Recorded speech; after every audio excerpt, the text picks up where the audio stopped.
Hello, in front of me I've got Samsung Galaxy Z Flip 3. Today I'll show you how to use Google Assistant on lock screen. So, let's open Google app, tap More, go to Settings and Google Assistant. Firstly, tap on lock screen and make sure this function is on.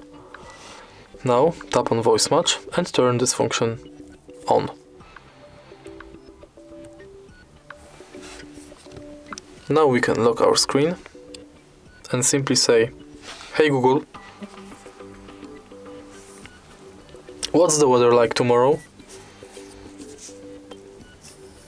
It'll be sunny, with a high of 78 and a low of 48.